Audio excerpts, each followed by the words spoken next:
Okay. तर मागच्या व्हिडिओमध्ये मी तुम्हाला सांगितलं होतं की सेक्शन 2.1 जे आहे त्याचे आपण 2 व्हिडिओज करूया. तर मागच्या व्हिडिओमध्ये आपण पहिले 3 टॉपिक यातले कव्हर केलेले आहेत. उरलेले 4 टॉपिक आपण या व्हिडिओमध्ये कव्हर करणार आहोत. तर त्याच्यामध्ये आहे बेसिकली रिसोर्स ग्रुप, सबस्क्रिप्शन्स आणि मॅनेजमेंट ग्रुप्स. आणखीन त्यांची हायरार्की कशी असते ते. ओके. तर management groups, subscriptions, resource groups आणि रिसोर्सेस. ओके. तर ही त्याची हायरार्की आहे. सगळ्यात खालच्या बाजूला रिसोर्सेस आहेत. वन ऑर मोर रिसोर्सेस, एकापेक्षा जास्त रिसोर्सेस, एक किंवा एकापेक्षा जास्त रिसोर्सेस क्लब केल्यानंतर त्याचा होता रिसोर्स ग्रुप. आणि एका सबस्क्रिप्शनमध्ये एकापेक्षा जास्त रिसोर्स ग्रुप असू शकतात आणि मॅनेजमेंट ग्रुपमध्ये एकापेक्षा जास्त सबस्क्रिप्शन्स. हे काय आहे ते आपण एक एक बघूया आता. ओके. तर सुरुवात करायच्या अगोदर मी रिसोर्स पहिल्यांदा बघूया, कारण तो सगळ्यात बॉटम मोस्ट लेवलला आहे. त्याच्यानंतर आपण हे एक एक बघूया. तर रिसोर्स म्हणजे कसं असतं की जर मराठी म्हणजे दुसरं उदाहरण काय तुम्हाला द्यायचं झालं तर वस्तू, म्हणजे तो वस्तू ही किती जेनेरिक टर्म आहे. तर म्हणजे एक खुर्ची आहे ती पण वस्तू आहे, चाकू आहे ती पण वस्तू आहे, मोबाईल आहे ती पण वस्तू आहे. म्हणजे प्रत्येक गोष्ट जी आहे ती वस्तू.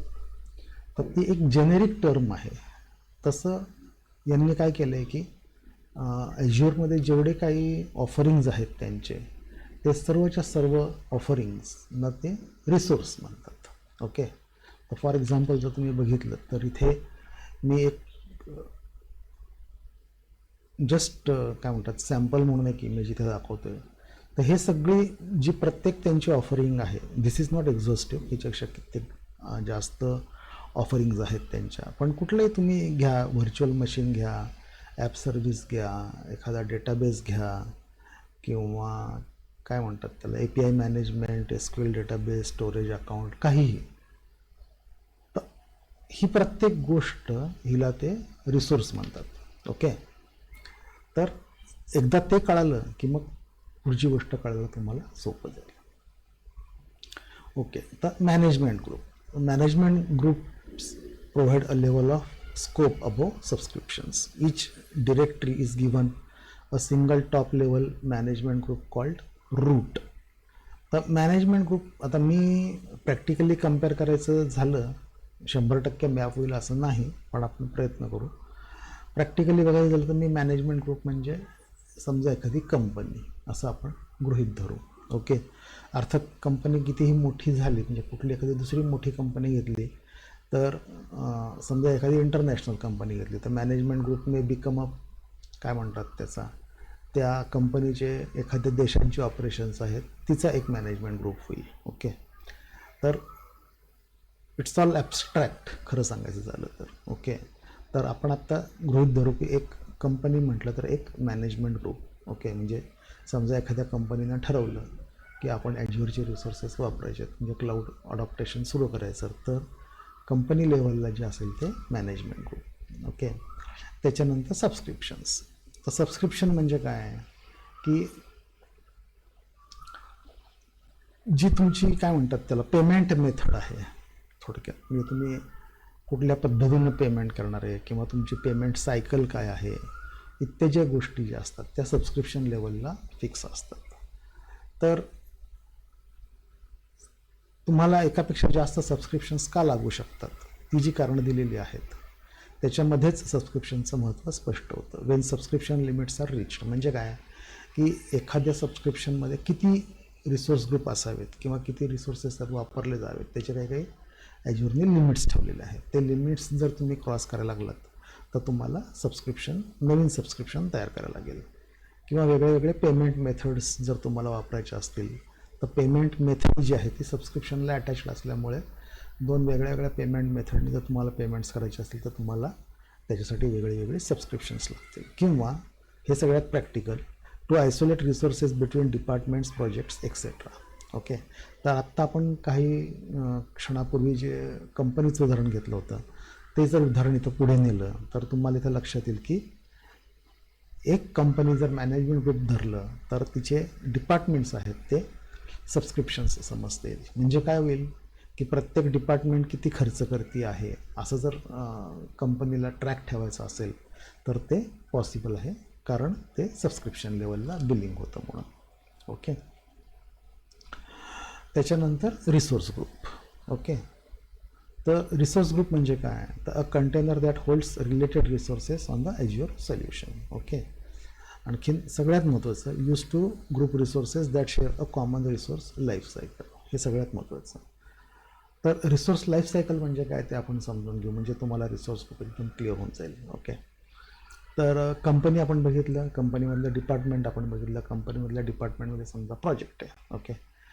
आणि त्या प्रोजेक्टच्या आतमध्ये तुम्हाला काही काय म्हणतात त्याला POC करायची आहे. ओके. प्रूफ ऑफ कन्सेप्ट ज्याला म्हणतात, की नुसतंच एक ॲप सर्व्हिस डिप्लॉय करायची आहे, एक SQL सर्व्हर घ्यायचं आहे, त्याच्यानंतर VPN गेटवे बनवायचा आहे, ते सगळं करायचं आहे आणि ते बघायचं आहे की हे कसं काय चालतं म्हणून.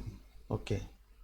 तर टेक्निकली कसं आहे तुमचं, की तुमची POC ती सक्सेसफुल झाली, तुम्हाला करायचं तर तुम्ही केलं की ही POC क्लाउडमध्ये करण्यासाठी जेवढे रिसोर्सेस तुम्हाला लागले त्यांची तुम्हाला त्याच्यानंतर गरज नाही. बरोबर आहे. म्हणजे तुम्ही ते रिसोर्सेस डिलीट करणार आहात. तर ह्याच्यामध्ये कसं आहे की this is a logical grouping of all resources. Resource group म्हणजे, तर रिसोर्स लाईफ सायकल म्हणजे काय, की एखादा रिसोर्स ग्रुप जर डिलीट केला तर त्याच्या खालचे सगळे रिसोर्सेस डिलीट होऊन जातात. म्हणून इथं लिहिलं आहे की रिसोर्स लाईफ सायकल. म्हणजे इथं काय लिहिलं की use to group resources that share a common resource life cycle. ज्यांची लाईफ सायकल कॉमन आहे असं ठरलेलं आहे आपल्याला, की एकदा मी हे डिलीट केलं की मला हे अजून ज्या काय म्हणतात बाकीचे सगळ्या ज्या रिसोर्सेस आहेत त्या सगळ्या पण मला डिलीट झाले पाहिजे. तशी जर तुमची अपेक्षा असेल तर तुम्ही त्याच्यासाठी एक वेगळा रिसोर्स ग्रुप बनवला पाहिजे. म्हणजे काय होतं, मॅनेजमेंट सोपं होऊन जातं. एकदा रिसोर्स ग्रुप म्हणजे एखाद्या रिसोर्स ग्रुपमध्ये तुमचे 10, 15, 25, 30 कितीही रिसोर्सेस जमा झालेले असू शकतात. ते एकटे डिलीट करायचे म्हणजे कटकट होऊन बसू शकते. मग त्यापेक्षा रिसोर्स ग्रुपच डिलीट केला की सगळेच रिसोर्सेस त्यातले डिलीट झाले याची तुम्हाला खात्री असते. म्हणजे त्याचं बिलिंग थांबतं आणि बाकी सगळ्या त्याच्यात ॲसोसिएटेड गोष्टी आहेत त्या. त्याच्यानंतर रिसोर्स, दिस इज द काय म्हणतात त्याला बॉटम मोस्ट किंवा सगळ्यात कॉमन सगळ्यात खालची डिनोमिनेटर गोष्ट कुठली असेल तर resource. You cannot go below this. Okay. तर तुम्हाला मी मागाशी जो इमेज दाखवली तिच्यानुसार क्लाउडमध्ये ॲज्युअरमध्ये जे ऑफरिंग्ज आहेत ते प्रत्येक ऑफरिंगला एक जेनेरिक टर्म काहीतरी द्यायला पाहिजे. जसं आपण जेनेरिक टर्म वस्तू अशी वापरतो तशी त्यांनी जेनेरिक टर्म रिसोर्स अशी केलेली आहे. So that is an resource. मग इथे लिहिलेलं आहे की an entity managed by an Azure like virtual machine, virtual network or a storage account. तर कुठलीही गोष्ट असली जे ॲज्युअरमध्ये जर त्याचं काय म्हणतात त्याला ऑफरिंग आहे तर ती प्रत्येक ऑफरिंग हे रिसोर्स म्हणून म्हटलं जातं. आणि रिसोर्सेस जे असतात ते पेड असतात, पण जे व्हर्च्युअल गोष्टी ज्या आत्ता आपण बघितल्या, रिसोर्स ग्रुप्स, सबस्क्रिप्शन्स, आणखीन मॅनेजमेंट ग्रुप्स, हे सगळ्या व्हर्च्युअल गोष्टी आहेत, त्या सगळ्या फ्री असतात, त्याचे काही चार्जेस नसतात. Okay.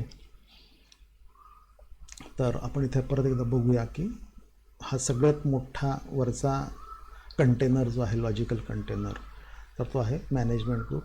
Can be use to aggregate policy आणि initiative assignments via Azure policy. हे पण एक महत्त्वाची गोष्ट आहे की पॉलिसीज ज्या असतात, सिक्युरिटी पॉलिसी, कंप्लायन्स पॉलिसीज ज्या असतात, त्या जर तुम्ही मॅनेजमेंट ग्रुपवरती लावल्या तर त्या कसं असतं की त्या हायरार्किकल लेवलवरती खाली त्या अप्लाय होऊन जातात. त्यामुळे तुम्हाला जर त्या ॲग्रिगेट करून वरच्या लेवलला लावायचे असलं तर तुम्ही हे कंटेनर वापरू शकता. कॅन कंटेन मल्टिपल सबस्क्रिप्शन्स, ते तर आपण बघितलंच. त्याच्यानंतर all new subscriptions will be placed under a route management group. म्हणजे पहिला जो एक डिफॉल्ट मॅनेजमेंट ग्रुप तयार केला जातो त्याचं नाव रूट असतं.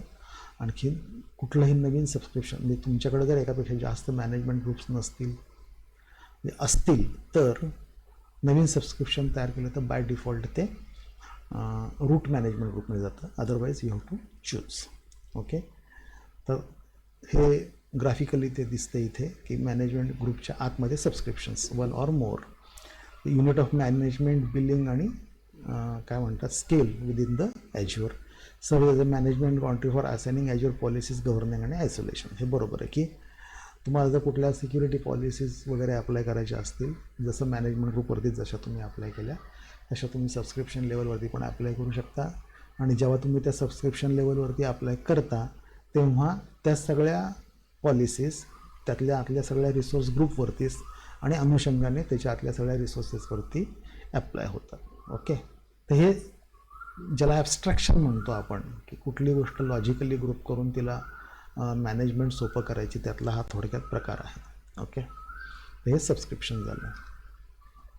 सबस्क्रिप्शन्सच्या आतमध्ये रिसोर्स ग्रुप्स एकापेक्षा जास्त. अ container that holds the resources with the common life cycle. हे आपण आत्ता बघितलं की जे रिसोर्सेस तुम्हाला एकत्र डिलीट करायचे आहेत ते तुम्ही एका रिसोर्स ग्रुपमध्ये टाकू शकता. आणि जे रिसोर्सेस असतात ते काय एकाच रिजनमधले असले पाहिजेत, एकाच जिओग्राफीमधले असले पाहिजेत असं काही बंधन नसतं.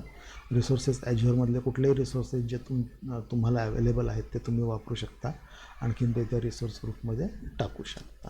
ओके, आणि त्याच्यापेक्षा सगळ्यात खालती म्हणजे रिसोर्स. हे आपण बघितलं, रिसोर्सेस म्हणजे each and every offering that is given by the Azure. जे व्हर्च्युअल मशीन असो, स्टोरेज अकाउंट असो, SQL सर्व्हर असो, VPN गेटवे असो, कीवॉल्ट असो, क्युबरनेटिक्स असो, काही असो, एव्हरीथिंग इज अ रिसोर्स. तर इथे तुमच्या लक्षात येईल की रिसोर्स ग्रुप्स, सबस्क्रिप्शन्स आणि मॅनेजमेंट ग्रुप्स अशी त्यांची ती हायरार्की आहे. ओके, तर होपफुली ते क्लिअर झालं असेल. हे इट्स कन्सेप्च्युअल लेवललाच आहे आणि तसं कळायला काही अवघड नाही आहे, अगदीच सोपं आहे. ओके.